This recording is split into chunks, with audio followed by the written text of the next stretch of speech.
تفتكر مكان زي ده أفضل ولا مكان زي ده؟ زي ما باشمهندس عمرو.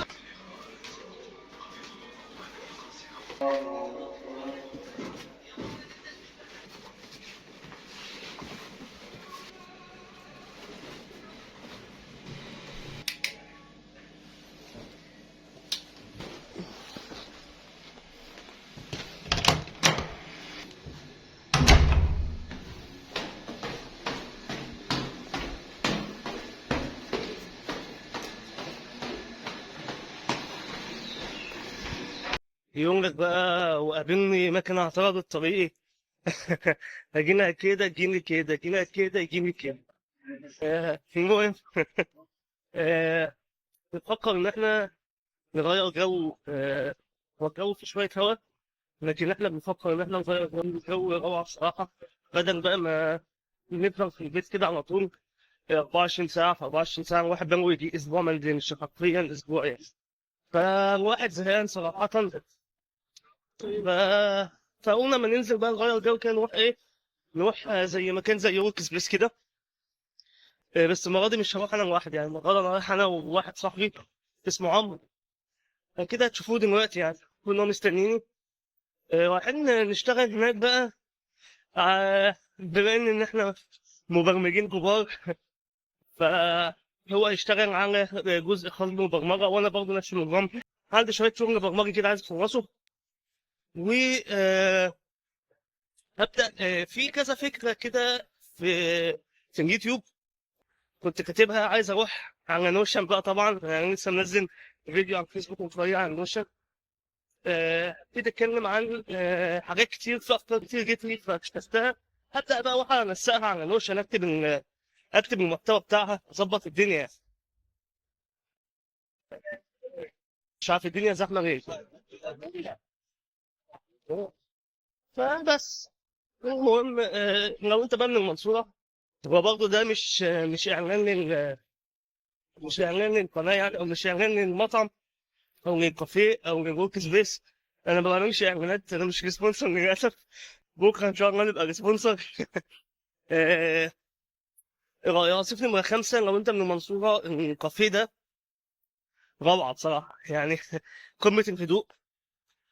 بتحط فيه، انا باخد المشترك، بخش احط المشترك، افتح اللابتوب وافتح الايباد وافتح القصه دي كلها. فانا بالنسبه لي الدنيا دي، يعني هم عارفين ان هناك اصلا كمان. آه، فالموضوع جميل جميل جدا يعني.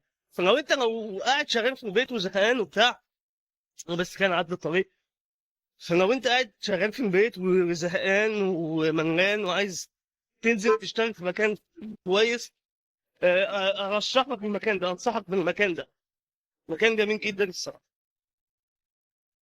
فبس يعني دي فكرة إن إحنا نزلنا النهاردة أروح وين؟ الناس. فدي فكرة إن إحنا نزلنا النهاردة، ودي فكرة إن إحنا آه رايحين نغير جو. لكن صراحة في حاجة، يعني أنا عايز أتكلم فيها معاكم. فكرة إن الرهاب الاجتماعي من الناس، أو فكرة إن الواحد، أنا صراحة أول مرة أنزل ماسك العصاية السنجي وبصور فلوج. أول مرة في حياتي أعملها. كنت على طول بمسك الموبايل بدري شوية بتاع.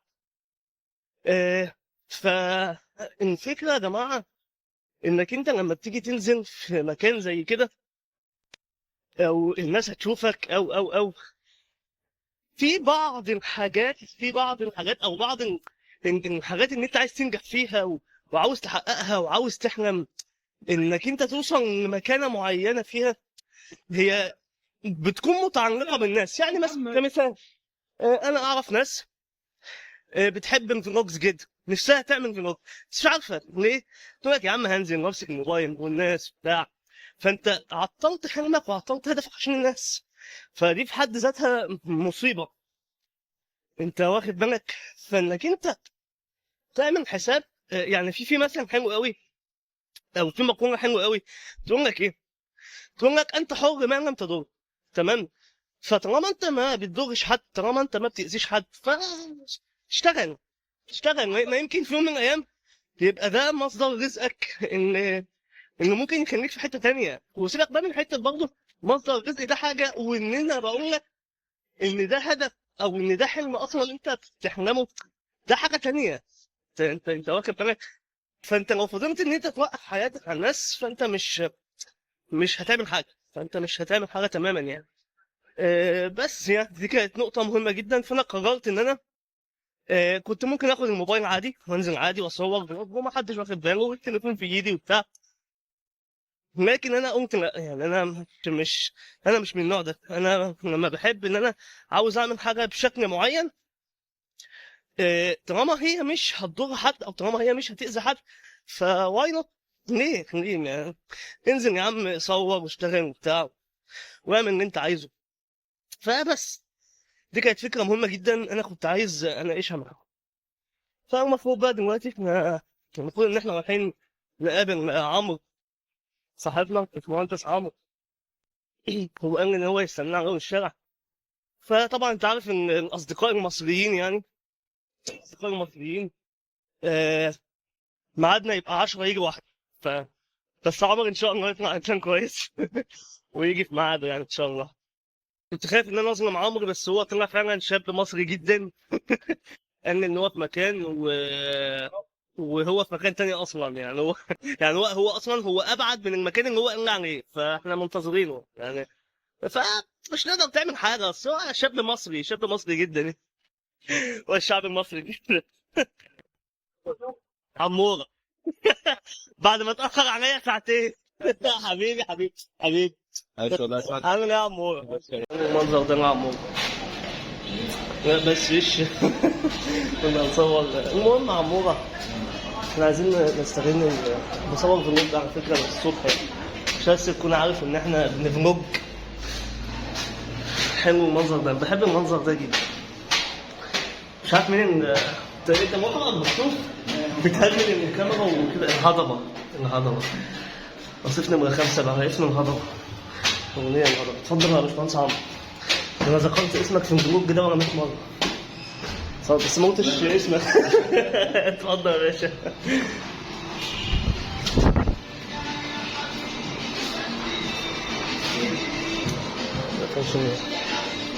اي حته يا ريس، تعال نضرب اي حته. ازيك يا صديقي؟ عامل ايه؟ اخبارك ايه؟ اتفضل. عامل ايه؟ عامل لي 3 ولا حاجه.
ازيك يا باشمهندس عمرو؟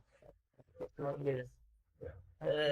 مكان زي ده مع باشمهندس عمرو. لسه معرف لي كام معلومه وكام اكستنشنز وان شاء الله يبعتهم، وباذن الله احنا نعمل نجربهم الاول بس كده. لو عجبونا نعمل عليهم فيديو، وهيبقى هو الريسبونس بتاعي. الريسبونسر بتاعنا باشمهندس عمرو ريسبونسر الاكستنشنز. انت عامل ايه هندسه؟ ما تقول لنا كده انت بتعمل ايه هندسه؟ نحاول نعمل موقع كده ندرب عليه بسيط، حاجه شبه نتفليكس كده يعني. عايزين نعمل حاجه بسيطه كده ندرب تعملوه عليه. برياكت؟ بالرياكت، شغالين على الرياكت ان شاء الله. رياكت جيس. مظبوط. والله يا باشمهندس عمرو ربنا يوفقك. ربنا يخليك يعني. طبعا آه، هنعمله الاول بعد كده نراجعه معاك طبعا يعني. يا تمام، عم الله مش كل يكرمك. حاجه يعني. الله يكرمك يا باشمهندس عمرو. لسه واخدين منك شويه اكستنشنز حلوين يعني. نتعلم منك. ربنا يخليك والله. ايه رايك في المكان هنا يا مطعم؟ ماله الاعلان للمكان؟ اه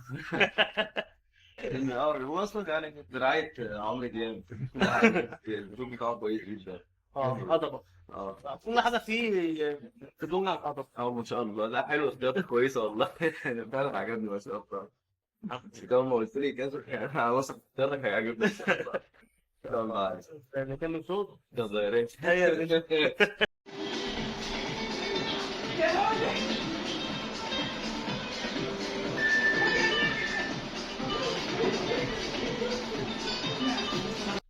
بص يا جماعه، هو دلوقتي انا والباشمهندس علي تمام بنتكلم على حاجه معينه، فهو بيقول لي نزل مكتبه تمام، فانا قلت له يا عم انا عندي طريقه اسهل، نستخدم طريقه اسهل، فهو بيتريق عليا دلوقتي تمام. انا اوريكم طريقه وانتوا احكموا. فهو دلوقتي بيقول لي استخدم هنا الفونت اوسم علشان لو انت عايز تعمل حاجه معينه، طبعا بعمل كاردات اللي انا هحط فيها الافلام، لسه عامل موقع في حاله انشاء وكده تمام. فعشان ايه احط يعني كونديشن هنا دي تتغير وكده في حاله ان ايه يعني عجبك الحاجه او لا باختصار تمام. فهو بيقول لي لا انزل لها هنا المكتبه واعمل فونت اوسم وكده. قلت له يا باشا احنا ما بنعملش كده تمام. قلت له دلوقتي تمام في ايه لو احنا جينا عملنا هنا كده تمام اهوت، جينا مسحنا دي كده وبعدين فتحنا الايموجن تمام كده اهوت، ثانية يا باشمهندس كده اهو عشان اوري الناس. فتحنا الايموشن كده وحطينا هنا القلب اللي انا عايزينه اهو يا عم. لا مكتبه يا باشمهندس ولا حاجه. شوف والله العظيم بيضحك هو بيضحك. ايه يا جدعان؟ في مين اللي معاه الصح تمام؟ لازم احط مكتبه وافضل استورد منها كل حاجه؟ لو في إيه يا عم نفتح على طول البتاع ونشتغل منه فيها هندسه. هو لازم اللي انا بعمله غلط خالص هو اللي بيقول صح تمام. اللي انا بعمله غلط محدش يشوف ورايا. لا عمو، انت شغال صح برضه. بس الحاجات دي احنا ممكن بنستخدمها بجد. في حته الكوبي رايت، يعني صنع بحب من قبل شركه كذا. نحط. انما احنا لازم بنستخدم فونت اوسم، وفي طبعا مكتبات وفي اه طبعا. بس انا بهنيكم عمو بصراحه برضه المعلومه دي يا جماعه، حته ان الشورت كات اللي هو استخدمها دلوقتي شورت كات جميله بتظهر الايموشنز في برنامج فيجوال ستوديو كود. بس محدش يعملها. لا والله مفيدة يعني لو حد ععنده فكرة معينة عاوز يستفيد من الايموشنز دي، فهي دي فكرة كويسة بص جدا. هي فاحنا بتتفتح بنشكر باشمهندس عمرو صراحة. برضه في قاعدة، هي بتفتح من الحرف اللي هو بتاع الويندوز تمام. بص هي بتفتح الحرف الويندوز تمام وايه، وتفتح من اللي هو الزان تمام ماشي. تبتدي بقى تختار الايموشن اللي انت عايزه كله، اي حاجه انت عايزها خالص، يعني تفتح لك كل حاجه وانت تختار زي ما انت عايز تمام. بس طبعا ما حدش يعمل كده. شكرا يا باشمهندس عمرو. ما حدش يعمل كده. فكرة إنك أنت تفصل وتروح مكان تشتغل فيه، دي فكرة ممتازة جدا، خصوصا إن المكان ده يساعدك أكتر إنك أنت تزيد من إنتاجيتك، ويساعدك أكتر إنك أنت كمان يظبط حالتك النفسية شوية يعني. بما إنك إن أنت ممكن تكون قاعد وقت كبير في مكان واحد ما بتغيروش، فإنك أنت تغير المكان ده بحد ذاته فده شيء ممتاز. فالحمد لله إحنا بنقول دلوقتي فيديو، خلصت حوالي 3 فيديوهات مونتاج، وكتبنا محتوى جديد على نوشن. طبعا يعني نوشن اتكلمنا عنه قبل كده، فكتبنا عليه محتوى جديد للقناة بتاعتنا على اليوتيوب. ويعني فانت لو متاح بالنسبة لك حتة انك انت تروح لمكان جنب منك ان هو يساعدك في زيادة انتاجيتك، فجو.